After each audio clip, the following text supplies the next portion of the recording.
तो आप अपने बिजनेस को 25 से 50 लाख रुपए पर एनम का कर सकते हैं। 30,000 करोड़ का जो मार्केट है इंडिया में सीडलिंग और सैपलिंग का, उसकी 45% ही डिमांड हर साल पूरी होती है। पौधों की कितनी डिमांड है इंडिया के अंदर। थाईलैंड से सीड आता है, हम यहाँ सीड पैदा नहीं कर पा रहे, और पौधे भी समय पर मिलते नहीं हैं। चाहे आप इसको तमिलनाडु भेज दीजिए दिल्ली में उगा के, या जम्मू एंड कश्मीर भेज दीजिए, या गुजरात में उगा के आप कैलकाटा भेज सकते हैं, कैलकाटा में उगा के आप राजस्थान में ला सकते हैं।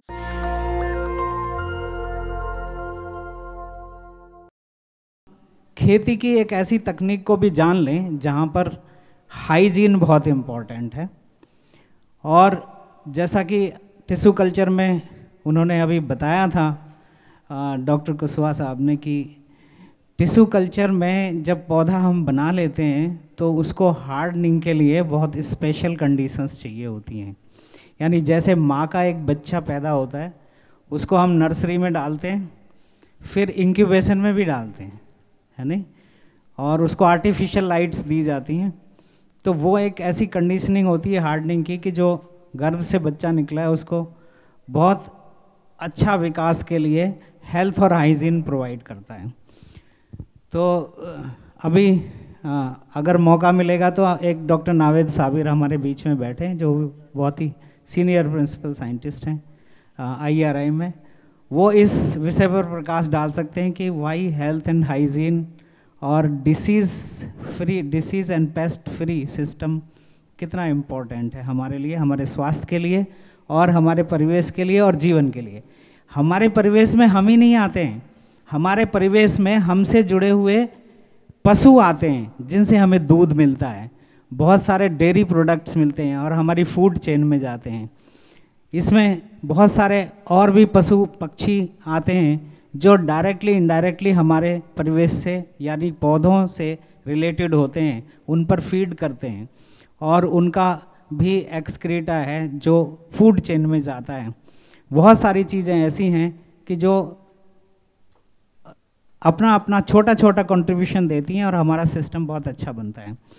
तो मैं अभी अपने इस प्रेजेंटेशन में आपको ले चलूँगा कि ये जो प्लांट आप देख रहे हैं इनको हम क्या कहते हैं।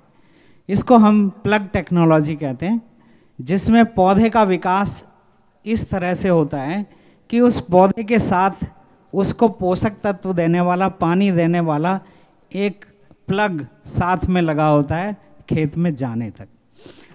अगर हम इस पौधे को बिना प्लग के यानी कि बिना एक बचाव जैसी प्रक्रिया के खेत में ले जाएं तो ये स्थापित होने में समय लेगी और जो जीवाणु रोगाणु पौधे के साथ उस मिट्टी में उस समय मौजूद हैं वो उस पर लग सकते हैं, बीमारी फैला सकते हैं, उसका विकास में अवरोध पैदा कर सकते हैं। अगर हम चाहते हैं कि इसका विकास सतत रूप से हो, स्वस्थ तरीके से हो, तो इसको हम प्लग में पैदा करें। और बहुत अच्छी बात है कि इसको हम ऐसी जगह में पैदा करें जिसको पॉली हाउस या ग्रीन हाउस कहते हैं, जहाँ पर इसको बाहर की हवा से, जिसमें वायरस हो सकता है, वायरस के वेक्टर आ सकते हैं, जैसे मक्खियाँ हैं वो वायरस को लेकर आ सकती हैं, जिसको हम वाइट फ्लाई कहते हैं, या और भी चीज़ें हैं जो हवा में जा सकती हैं, यानी फंगस के स्पोर भी जा सकते हैं।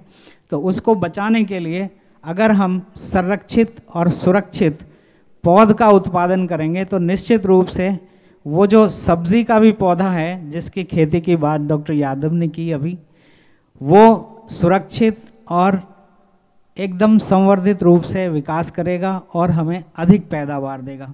ना कि अधिक पैदावार देगा, समय से पहले पैदावार देगा।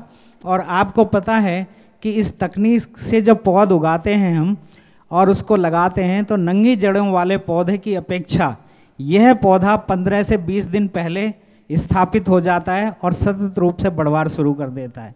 तो जब 15 से 20 दिन यानी 3 हफ्ते पहले उसकी पैदावार बाज़ार में आती है तो आप समझते हैं कि कोई भी फल हो, सब्जी हो, फूल हो या कोई भी उत्पाद हो कृषि का, जब वो बाज़ार में पहले जाता है तो निश्चित रूप से उसका दाम ज़्यादा मिलता है।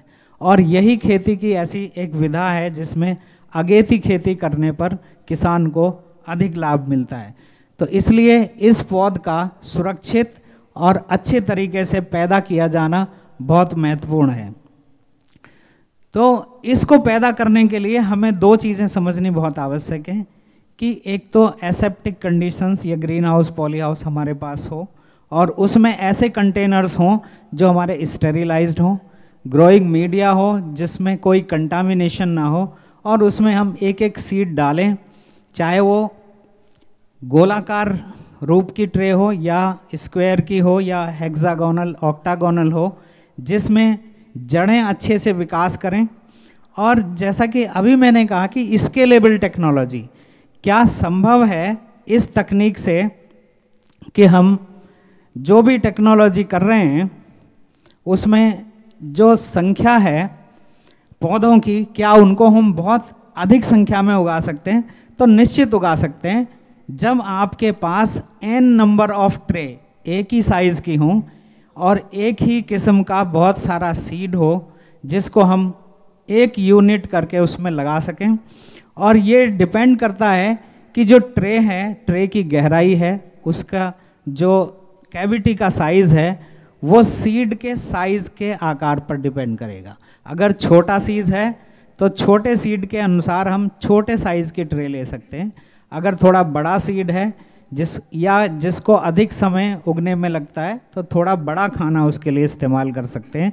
और ये हमारे व्यवसाय पर डिपेंड करेगा कि हम किस तरह की फसल कर रहे हैं, किस तरह का हमारा सिस्टम जो n नंबर ऑफ सीडलिंग्स और n नंबर ऑफ ट्रेस को एकोमोडेट करेगा, उसकी संख्या हम n नंबर में बढ़ा सकते हैं।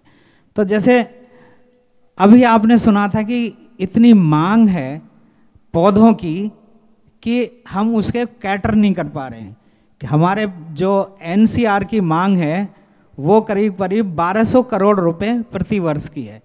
तो अगर इस मांग को पूरे देश के स्तर पर हम देखे जाएं तो 30,000 करोड़ के जो सीडलिंग है, सैपलिंग है, उसकी इंडिया में डिमांड है। तो दो समस्याएं हैं, एक तो नंबर ऑफ सीडलिंग्स जब चाहिए होते हैं किसी को तो वो अवेलेबल नहीं होते, दूसरा उसकी क्वालिटी और गुणवत्ता नहीं अवेलेबल होती है, या तीसरा ये है कि जो किस्में हैं वो किस्में जो कि जैसे राजस्थान के लिए उपयुक्त हैं या मध्य प्रदेश की क्लाइमेट के लिए उपयुक्त हैं, वो उस तरह से उनका चुनाव करना आवश्यक होता है। तो उस आधार पर ही हम बहुत बड़ी संख्या में ये सीडलिंग बना सकते हैं। तो कई बार ऐसा होता है कि राजस्थान में बहुत अच्छी बारिश हो जाती है और एक एक किसान ऑर्डर करता है, इंटरनेट पर चेक करके बोलता है कि हमें 3 लाख सीडलिंग नीम के चाहिए अभी। तो कोई भी ऐसा नर्सरी मैन नहीं मिलता है कि जिसको प्लांटेबल स्टेज में 3 लाख सीडलिंग अवेलेबल हो। लेकिन अगर ये समय से पूर्व सुनियोजित तरीके से मांग उस व्यवसायी तक आ जाए जो नर्सरी बनाता है और किसान उसको प्री ऑर्डर दे दे तो ये कार्य संभव है। जैसे कि विदेशों में ये होता है और वहाँ पर ये जो रोज़गार है, ये आप देखिए कि अगर हम देखें हिंदुस्तान में सिर्फ 12% फसलें ही सीडलिंग तैयार करके खरीदी और लगाई जाती हैं। अगर विदेशों में देखें तो 90 से 95% जो फसलें लगाई जाती हैं वो डिमांड बेस्ड कैटरिंग नर्सरीज से करा के तब क्रॉप्स लगाई जाती हैं। तो कितना बड़ा अंतर है। और हम देखते हैं कि हम इतना बड़ा देश होने के बाद भी हमारी खेती में उतना रिवॉल्यूशन नहीं है जो छोटे छोटे देश रिवॉल्यूशन कर रहे हैं। तो यहाँ पर मैंने इस बात को इसलिए महत्व दिया कि जो ट्रेज हैं वो बहुत स्पेसिफिक हैं। अगर कोई भी स्पेसिफिक फसल आप करना चाहते हैं तो उसकी ट्रे भी उसी के हिसाब से साइज़, और इसमें पूरी इकोनॉमिक्स है। अगर यहाँ पर किसी ने कोई इकोनॉमिक्स का भाषण देने आ रहे होंगे तो वो सबसे पहले यही बात कहेंगे कि कोई भी बिजनेस जब आप करते हैं तो पहले अपना इन्वेस्टमेंट देखते हैं और फिर प्रॉफिट देखते हैं कि रिटर्न कितना आएगा। तो ROI देखने के बाद ही बिजनेस का डिसीजन लेते हैं कि बिजनेस हम उसी की करेंगे जिसमें ROI बहुत अच्छा हो। तो इसमें सारी इकोनॉमिक्स ये है कि प्रिसीजन जो है इनपुट्स का वो बहुत इम्पोर्टेंट है, कि पानी भी उतना ही देना है जितनी आवश्यकता है, न्यूट्रिएंट्स भी उतने देने हैं जितनी आवश्यकता है, और स्पेस भी उतना ही लेना है जितना हम maximum number of healthy seedlings पैदा कर सकें। तो ये जो इकोनॉमिक्स है ये डिसाइड करती है कि अगर एक प्लांट पे आपका 35 पैसे की कॉस्ट आती है और आप उसे 2 रुपये का बाजार में बेचते हैं, तो एक महीने के अंदर आपका 200 से 350% जो लाभ है, प्रॉफिट है, वो बहुत संभव हो सकता है। और एग्रीकल्चर में कोई भी बिजनेस ऐसी नहीं मिलेगी आपको जो विद इन ए मंथ और विद इन 3 वीक्स और 4 वीक्स टाइम आपकी बिजनेस को 200%, 2 गुना 3 गुना प्रॉफिट दे दे। तो ये जो नर्सरी का व्यवसाय है ये बहुत इम्पॉर्टेंट है। जैसे मैंने कहा कि आप ट्रे सेलेक्ट कर सकते हैं, कंपनीज को ऑर्डर दे सकते हैं, वहाँ से आपको पूरी नर्सरी इतनी ट्रेज मिल सकती हैं। अब जो ग्रोइंग मीडिया है, यहाँ पर जो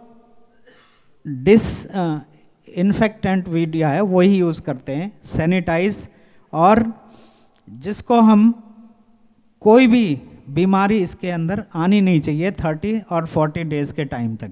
तो इसमें कोकोपीट, परलाइट और वर्मिकुलाइट का जो मिक्सचर है वो अधिकतर यूज़ किया जाता है 3:1:1 रेशो में जब भी हम सीडलिंग तैयार करते हैं। और इसमें जैसे कि आप देख रहे हैं कि एक सीडलिंग की जो ट्रे है वहाँ पर आपको दिखाएंगे कि ये जो कैविटी है थर्मोकॉल की, ये इंसुलेशन का काम करती है, और जो ब्लैक कलर आप देख रहे हैं स्लीव, ये प्लास्टिक की है जो कि इसमें से रिमूव हो जाती है। इसको करने के बाद में फिर एक एक करके इसमें मीडिया भर दिया जाता है और सीड डाल देते हैं। इसके बाद 4 से 5 दिन और अधिकतर 10 से 12 दिन में हर सीडलिंग बनने के बाद बाहर निकल आता है, और फिर इसको सीडलिंग बनाकर 1 महीने में या 28 दिन में, 25 दिन में, अगर गर्म मौसम है तो 25 से 28 दिन में तैयार हो जाता है, और थोड़ा अगर ठंडा है तो 30 से 35 दिन में ये सीडलिंग तैयार हो जाता है। और इसको आप ज़रूरत के हिसाब से पैक करके थोड़ी दूर तक या डिस्टेंट ट्रांसपोर्ट कर सकते हैं। बहुत आसानी से किया जा सकता है, क्योंकि जब एक बार इस प्लांट में प्लग लग गया तो इसकी हैंडलिंग आसान हो जाती है, और ये 2 से 3 दिन तक स्वस्थ रहता है। चाहे आप इसको तमिलनाडु भेज दीजिए दिल्ली में उगा के, या जम्मू एंड कश्मीर भेज दीजिए, या गुजरात में उगा के आप कैलकाटा भेज सकते हैं, कैलकाटा में उगा के आप राजस्थान में ला सकते हैं। ये बहुत आसान है। तो इसमें आप देखेंगे कि जो स्केल है टेक्नोलॉजी का वो 100 स्क्वायर मीटर से लेकर आपका कई 100 एकड़ तक भी हो सकता है। ये डिपेंड करता है कि आपकी इन्वेस्टमेंट कैपेसिटी कितनी है और इसकी सप्लाई डिमांड के आधार पर कितनी है। तो सीज़न डिमांड ये डिसाइड करेगी क्रॉप्स की कि कितने सीड। जैसे मैंने अभी बताया कि 30,000 करोड़ का जो मार्केट है इंडिया में सीडलिंग और सैपलिंग का, उसकी 45% ही डिमांड हर साल पूरी होती है। बाकी जो 55% डिमांड है उसके लिए अभी डेवलपमेंट्स हो रहे हैं, और उसी की हम बात कर रहे हैं कि जैसे अगर एनसीआर में जो एनुअल डिमांड है 1200 करोड़ की, वो सिर्फ ये डिमांड है कि जो लैंडस्केपिंग में प्लांट लगाए जाते हैं, नर्सरियां बेचती हैं, इसके अलावा जो फार्मर्स उगाते हैं वो भी लगभग 2 से 2,500 करोड़ के सीडलिंग्स की डिमांड है। लेकिन उसकी जो पूर्ति है वो लगभग 20 से 22% ही हो पाती है हर साल। आप ये पंजाब की नर्सरी देख रहे हैं, 1 एकड़ में इस किसान का टर्नओवर 2 से 2.5 करोड़ रुपए का है एक साल में, और सिर्फ 1 हेक्टेयर की नर्सरी है। तो इस तरह से इसको लार्ज स्केल पे कर सकते हैं। कुकुरबिट्स और जो भी सीज़न के हिसाब से समर सीज़न और विंटर सीज़न वेजिटेबल्स, जैसे अभी डॉक्टर यादव ने भी बताया था कि विंटर सीज़न वेजिटेबल्स बहुत ज़्यादा उगाई जाती हैं, तो उसका बिजनेस और लार्ज स्केल पर किया जा सकता है अगर डिमांड पहले से ही हो जाए। तो इसमें जैसा आपने कहा कि जो इन्वेस्टमेंट्स हैं, इन्वेस्टमेंट जो है आप लो कॉस्ट और हाई कॉस्ट भी कर सकते हैं। तो अगर लो कॉस्ट स्ट्रक्चर आप करना चाहें तो 700 से 900 रुपये स्क्वायर मीटर की जो स्ट्रक्चर है वो इस तरह की नर्सरी को उगाने के लिए काफ़ी हद तक कारगर होती है। अगर इसमें थोड़ा सा सोफिस्टिकेटेड आप थोड़ा कूलिंग और हीटिंग का कर लेंगे तो ये आपको 1100 से 1400 रुपये स्क्वायर मीटर इसकी कॉस्ट आएगी। जैसा मैंने बताया कि आप इसको 100 मीटर या 200 स्क्वायर मीटर से भी शुरू कर सकते हैं, और उसके आगे जो बहुत ही इकोनॉमिक स्केल की नर्सरी है वो आपको 2000 स्क्वायर मीटर की नर्सरी बहुत अच्छा टर्नओवर देती है। 2000 स्क्वायर मीटर की नर्सरी में भी आप 50 लाख रुपए साल का बिजनेस कर सकते हैं, जो कि बहुत ही आसान है करना और बहुत कम लागत से कर सकते हैं। तो कॉस्ट कटिंग के लिए हम इसमें बहुत सारी चीज़ें का इस्तेमाल कर सकते हैं, मैनुअल कर सकते हैं, बहुत सारे मैकेनिकल डिवाइसेस को कम कर सकते हैं अगर हमारे पास सस्ती लेबर अवेलेबल है। अगर लेबर अवेलेबल नहीं है तो हम थोड़ा इसको मैकेनाइज कर सकते हैं। अगर हमने 50 साल तक या 25 साल तक नर्सरी का व्यवसाय करना है तो लॉन्ग रन में उसकी कॉस्ट कंपैरेटिवली कम हो जाती है। तो इस तरह के जो मॉडल्स हैं नर्सरीज़ के वो डिपेंड करता है। जैसे एक एग्जांपल है, ये मैं 100 स्क्वायर मीटर की नर्सरी आपको दिखा रहा हूँ, बिल्कुल ही लेमैन है और ये बैम्बू के पोल्स पे बनी हुई है। सिंपल बैम्बू कनेक्ट कर दिए हैं, तार से बांध दिए हैं, इसके ऊपर एक लोहे की छड़ का घेरा बना दिया है, या बैम्बू का भी आप बना सकते हैं, या प्लास्टिक के जो पाइप आते हैं जिसमें बिजली की फिटिंग की जाती है उसका भी गोलाकार में करके कर सकते हैं। और इसकी जो कॉस्ट आएगी वो मात्र 10 से 12 हज़ार रुपये आएगी। इसमें आप 1 लाख पौधे 1 महीने के अंदर तैयार कर सकते हैं। तो अगर 1 लाख पौधे 100 स्क्वायर मीटर एरिया में कर सकते हैं और जो 10 से 12 हज़ार रुपये ही एक बार में लागत आती है, तो आप सोच सकते हैं कि अगर एक सीडलिंग पे आप 1 रुपये का प्रॉफिट भी कमाएं तब भी आपको 1 महीने में इसकी आमदनी लगभग 50 से 75 हज़ार तक बड़ी आसानी से मिल सकती है प्रॉफिट। तो अगर इसी को आप जब आपके जेब भरने लगे थोड़ी थोड़ी तो आप इसका साइज़ बढ़ा सकते हैं, इसको रेप्लिकेट कर सकते हैं, और अगर 1000 स्क्वायर मीटर तक ले जाते हैं, डिमांड आप पैदा और कर लेते हैं इसकी, तो आप अपने बिजनेस को 25 से 50 लाख रुपए पर एनम का कर सकते हैं। खासकर वो लोग जो एनसीआर में रहते हैं या शहर जिनके नज़दीक हैं जहाँ पर इन सीडलिंग्स की आवश्यकता होती है जो कि लैंडस्केपिंग में यूज़ होते हैं, या ऐसे किसानों के क्षेत्र हैं जो अधिकतर सब्जी का उत्पादन करते हैं, तो वहाँ पर इसकी डिमांड बहुत अधिक होती है। बहुत सारे ऐसे पौधे हैं कि जो थोड़ा टाइम लेते हैं लेकिन उनको 20 से 25 रुपए का बेचा जाता है बाज़ार में, जहाँ पर प्रॉफिट और भी 4 से 5 फोल्ड अधिक हो जाता है, तो उनको भी आप कर सकते हैं। और आपने देखा होगा कि बहुत सारी चीज़ें हैं जिनकी बहुत डिमांड होती है, जैसे पपीता। एक पपीते के वैज्ञानिक बैठे हैं जो वहाँ पर हमारा जो आईसीआर का सेंटर है उस पर बीज पैदा करते हैं। आप उनसे पूछ सकते हैं कि पपीते के बीज की और पौधों की कितनी डिमांड है इंडिया के अंदर। थाईलैंड से सीड आता है, हम यहाँ सीड पैदा नहीं कर पा रहे, और पौधे भी समय पर मिलते नहीं हैं क्योंकि इसका सीज़न बहुत स्पेसिफिक होता है। अगर एक पौधा आपने गर्मियों में तैयार करके जून जुलाई में लगाया तो उसके आधी ही बढ़वार मिलेगी।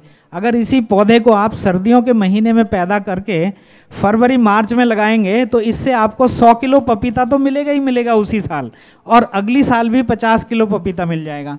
लेकिन अगर यही पौधा आपने जुलाई अगस्त में लगाया तो इससे आपको 50 किलो पपीता ही मिलेगा उतने टाइम तक, जितने टाइम तक 1.5 कुंटल पपीता मिल जाना चाहिए। तो ये टेक्नोलॉजी है कि अगर आप दिसंबर जनवरी के महीने में इसकी सीडलिंग तैयार कर लेते हैं, जो कि पॉली हाउस या ग्रीन हाउस के बिना असंभव है। तो अगर बीज की क्वालिटी अच्छी है और आप इसको पैदा करके अगर 15 रुपए का और 25 रुपए का भी लेते हैं, जो आदमी 25 रुपए का एक पपीता खरीदता है और 1.5 साल में 100 किलो पपीते हार्वेस्ट करता है, उसके लिए 25 रुपए की वैल्यू कुछ भी नहीं है। आप समझ सकते हैं कि अगर सीडलिंग की कॉस्ट 25 रुपए भी फार्मर को पड़ती है और उसको प्रॉफिट इतना होता है, बस ये है कि सही समय पे अच्छी सीडलिंग अवेलेबल हो तो उसका प्रॉफिट भी अधिक हो सकता है, उसका प्रोडक्शन भी अधिक हो सकता है। तो ये बहुत इम्पॉर्टेंट है कि जो सीडलिंग और सीडलिंग की क्वालिटी है वो प्लांटिंग के टाइम पर किसान को मिलनी चाहिए। तो ये जो है सीडलिंग, आप इसको पैक करके जैसे मैंने कहा कि कहीं से कहीं भी भेज सकते हैं, ये इसका बहुत बड़ा एडवांटेज है। अभी थोड़ा हाइड्रोपोनिक पर भी बोलने के लिए मुझे बोला गया था, तो मैं आपको थोड़ा सा इंट्रोडक्टरी हाइड्रोपोनिक्स बता देता हूँ कि अभी जो नर्सरी सिस्टम मैंने बताया था वो एक तरह से हाइड्रोपोनिक्स ही है। सॉइल लेस, यानी सॉइल की जगह हमने ग्रोइंग मीडिया यूज़ किया।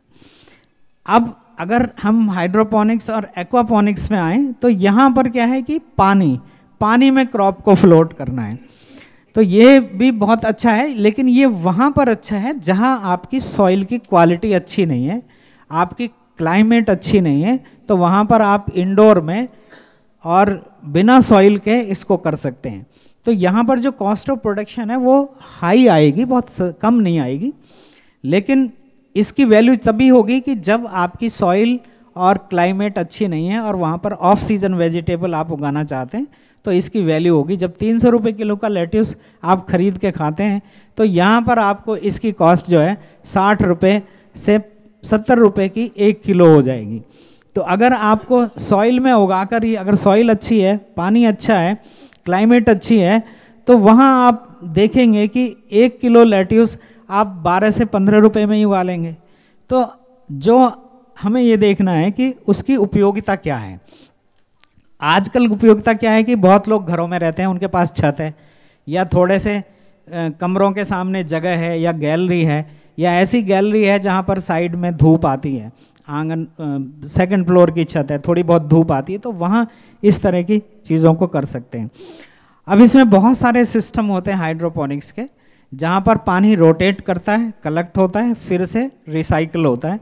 तो इसमें जो सिस्टम्स हैं, इसमें ग्रोइंग मीडिया और सपोर्ट के लिए, जो रूट की सपोर्ट के लिए यूज़ होता है, इसमें रॉक वूल यूज़ कर सकते हैं और एक्सपेंडेड क्ले यूज़ कर सकते हैं। परलाइट, जैसे मैंने अभी बताया, वर्मिकुलाइट और परलाइट कर सकते हैं यूज़, जो कि रूट सिस्टम से सपोर्ट तो करती हैं पर इंटरेक्ट नहीं करती हो। तो यहाँ पर सिर्फ सपोर्ट करना या रूट को डिस्ट्रीब्यूशन के लिए सपोर्ट देना इम्पोर्टेंट होता है। और इसमें बहुत सारे मेथड हैं, कल्चर्स हैं पानी की, कि कौन सी टेक्निक हम यूज़ करेंगे, कितना सॉल्युबल फर्टिलाइज़र देंगे और कितना पानी कितने समय में रोटेट होगा। तो ये बहुत सारे मेथड इसमें यूज़ करते हैं। जैसे आप देख रहे हैं कि जैसे ठंडे देश हैं, वहाँ पर एक क्लाइमेट को, थोड़ा से एरिया की क्लाइमेट को ही गर्म करना होता है, तो वहाँ पर ये ज़्यादा पॉसिबल होते हैं कि गर्म पानी किया, थोड़ा रोटेट कर दिया उसको और पौधे सक्सेस। लेकिन यहाँ पर पानी को भी ठंडा करो, एटमॉस्फेयर को भी ठंडा करो, तो उसकी कॉस्ट ऑफ प्रोडक्शन थोड़ी ज़्यादा आती है। तो इस तरह से जो न्यूट्रिशन आप देख रहे हैं कि आजकल जो न्यूट्रिएंट हैं, फर्टिलाइजर्स हैं, वो सॉल्युबल फॉर्म में अवेलेबल रहते हैं। नेशनल दस्तक की आपसे गुजारिश है कि अगर इसको बचाना चाहते हैं तो नेशनल दस्तक को सब्सक्राइब करने के लिए रेड कलर के सब्सक्राइब बटन को दबाएं, फिर बेल आइकन की घंटी दबाएं। नेशनल दस्तक को बचाने के लिए बहुत जरूरी है कि हर खबर को शेयर करें, लाइक करें, कमेंट जरूर करें।